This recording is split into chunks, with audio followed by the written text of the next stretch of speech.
Halo, Assalamualaikum warahmatullahi wabarakatuh. Jumpa lagi dengan saya, Freddy Sudaryanto. Seperti biasa di kasus Jalan Cagak Subang, subuh ini. Sebelum Pak Yosep eh, ditetapkan jadi tersangka dan ditangkap, eh, Pak Yosep sempat atau beberapa kali sering menghubungi saya. Baik pagi, siang, atau sore. Dan selalu curhat kepada saya. Ya diskusi lah, ya ngobrol lah. Mengeluarkan unek-uneknya terus. Dan kalau sudah telepon itu nggak sebentar, lama itu ya. Paling paling cepat ya 15 sampai 20 menit, kadang 1 jam kalau udah ngobrol.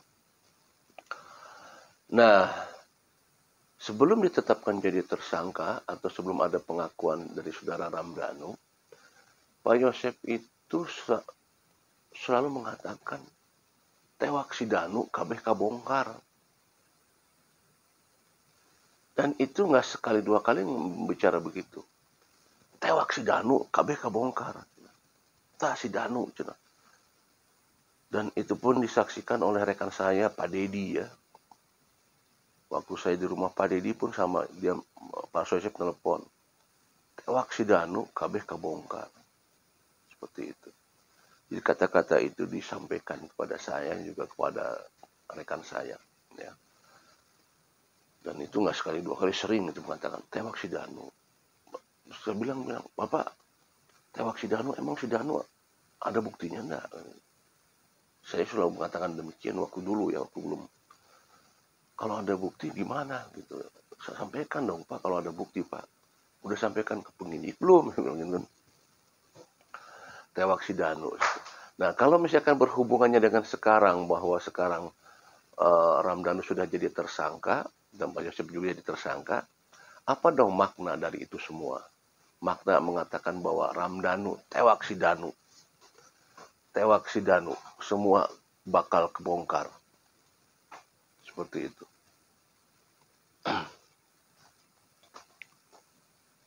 Tewak si Danu, semua kebongkar.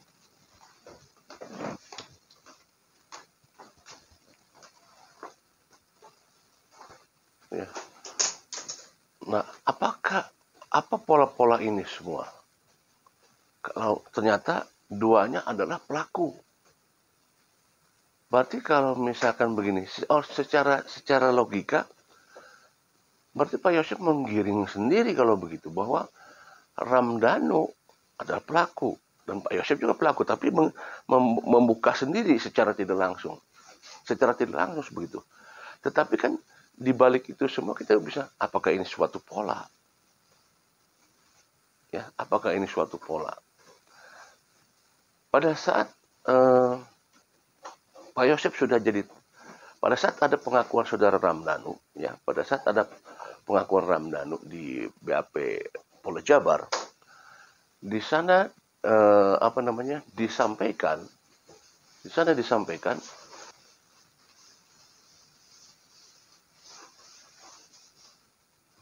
nah, pada saat pengakuan Ramdhanu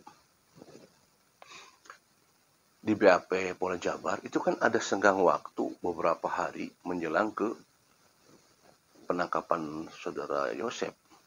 Nah, di sela-sela itu juga kita banyak komunikasi bahwa Pak Yosep mengatakan bahwa apa yang disebutkan oleh Ramdhanu itu tidak benar, bahwa sebenarnya ada peran pengganti. Yosep diganti oleh ini, Ibu Mimin diganti oleh ini, Abi diganti oleh si ini, Arigi diganti oleh si ini, disebutkan. Saya pun mengatakan, menjawab, Pak, Bapak punya bukti nggak untuk bisa membuktikan bahwa itu peran pengganti mereka semua? Ada nggak bukti-buktinya? Dan laporkan dong pada Polda Jabar, saya bilang gitu. Ya, Pak Yusuf selalu mengatakan nanti saja gitu. Nanti saja akan dibongkar, nanti saja akan dibongkar. Itu disampaikan terus.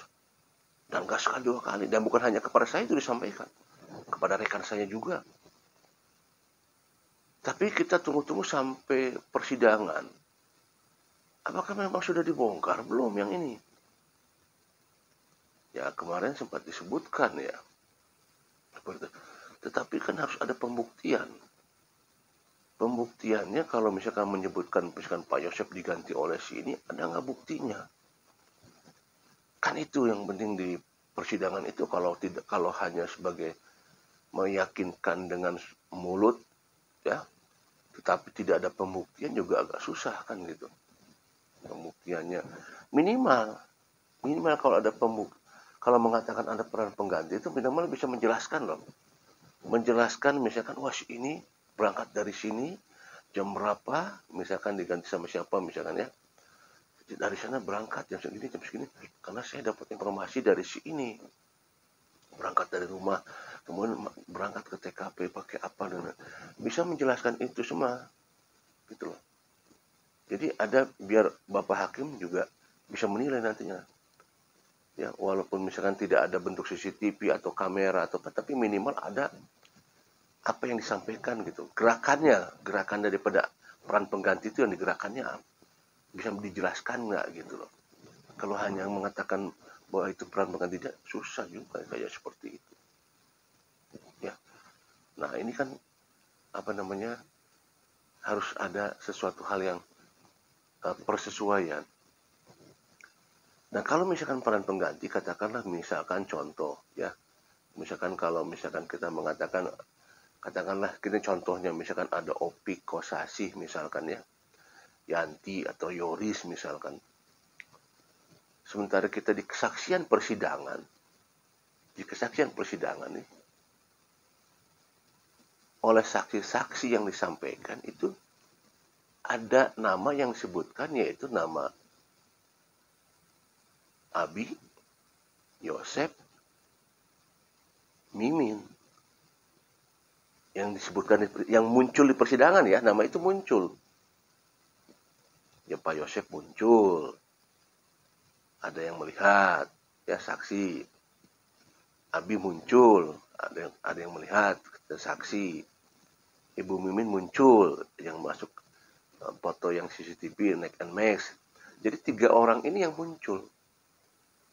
Sementara kalau misalkan tidak ada nama lain, tidak ada nama Kosasih, tidak ada nama Opik muncul, tidak ada nama Yanti, walaupun ada nama Yoris, tapi itu pun yang lagi mandi katanya. Tidak ada nama siapa lagi ya, Pak Dedi, FN tidak ada, atau tidak ada nama Jack Batubara gitu ya. Artinya bahwa nama-nama yang disebutkan di persidangan adalah nama-nama itu. Ya. Artinya kalau misalnya cuma nama itu, bagaimana dengan peran pengganti yang disampaikan? Nah itu harus ada pembuktian yang jelas. Ada yang berkata, kan Danu juga itu kan pengakuan Bang Freddy. Ya betul, memang pengakuan. Ada yang bilang, tapi kan dia itu satu saksi bukan saksi katanya. Ya betul, tetapi sekarang kita serahkan saja sama persidangan, sama majelis hakim. Tadi saya sampaikan, pada saat misalkan ada kita melihat, tapi tidak ada orang lain yang melihat, tinggal diceritakan kronologisnya. Ya, kronologisnya ceritakan. Kalau misalkan contoh lagi, kalau Pak Yosef menyebutkan peran pengganti adalah misalkan Opik Kosasih.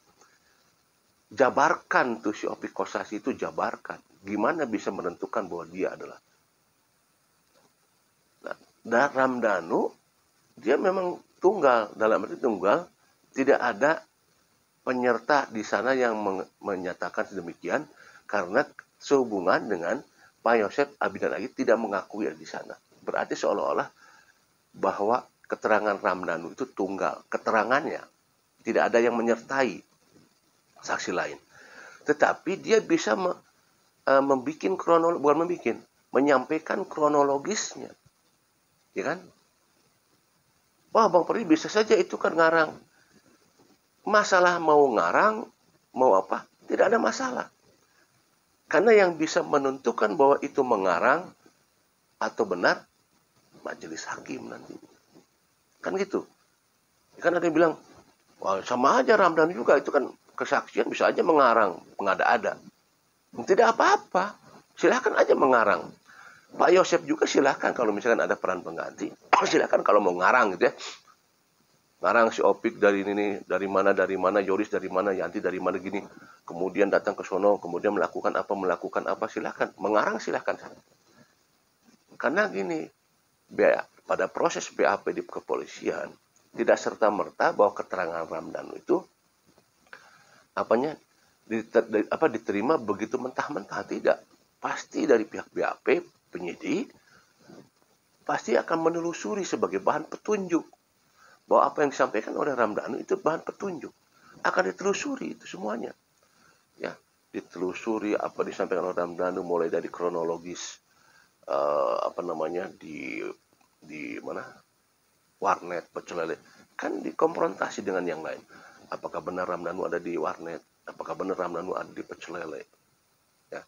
Kemudian kronologis di TKP bahwa melakukan anu kan itu nanti dipersesuaikan dengan keadaan darah ada di mana, ya. Kemudian beresan darah di belakang seperti apa yang disampaikan oleh Ramdhanu disesuaikan dengan keadaan di TKP. Tidak serta-merta diterima begitu saja. Ada proses-prosesnya sampai naik ke P21 dan ke persidangan. Jadi kalau misalkan mau hal yang disampaikan oleh Pak Yosep misalkan seperti mengatakan kalau misalkan ada peran pengganti di sana disampaikan juga kronologis seperti apa. Misalkan seperti itu. Ya kan? Silakan ada pengakuan. Pengakuan itu menjadikan petunjuk nantinya. Termasuk pengakuan saksi yang mengatakan bahwa dia melihat Pak Yosep jam sekian. Itu pun nanti kan jadi petunjuk dari penyidik itu kan. Nanti ditelusuri dari jam berapa dari rumah, cocokkan apakah benar dia berangkat dari rumah, berangkat kemana sampai ke puskesmas, benar nggak ada puskesmas, di puskesmas ada siapa. Ada proses itu sehingga dia bisa dijadikan bahwa keterangan ini akurat gitu kan. Kalau misalkan ada keterangan-keterangan yang saksi yang dari sekian ratus tetapi cuma diambil 50 misalkan, yang diambil keterangan yang lain tidak diambil keterangan. Ya tadi karena apa yang mereka sampaikan akan ditelusuri oleh pihak penyidik. Ini kira-kira akurat nggak yang disampaikan gitu kan. Kan pihak penyidik bisa menilai itu semua. Seperti itu. Nah, kita kembali lagi kepada peran pengganti. Apakah memang peran pengganti ini ada? Ya, silahkan disampaikan, tidak ada masalah. Sampai di persidangan juga tidak. Bapak Hakim yang mulia akan menilai ini semua. Mana yang kredibel, mana yang tidak. Seperti itu. Demikian materi subuh ini. Assalamualaikum warahmatullahi wabarakatuh.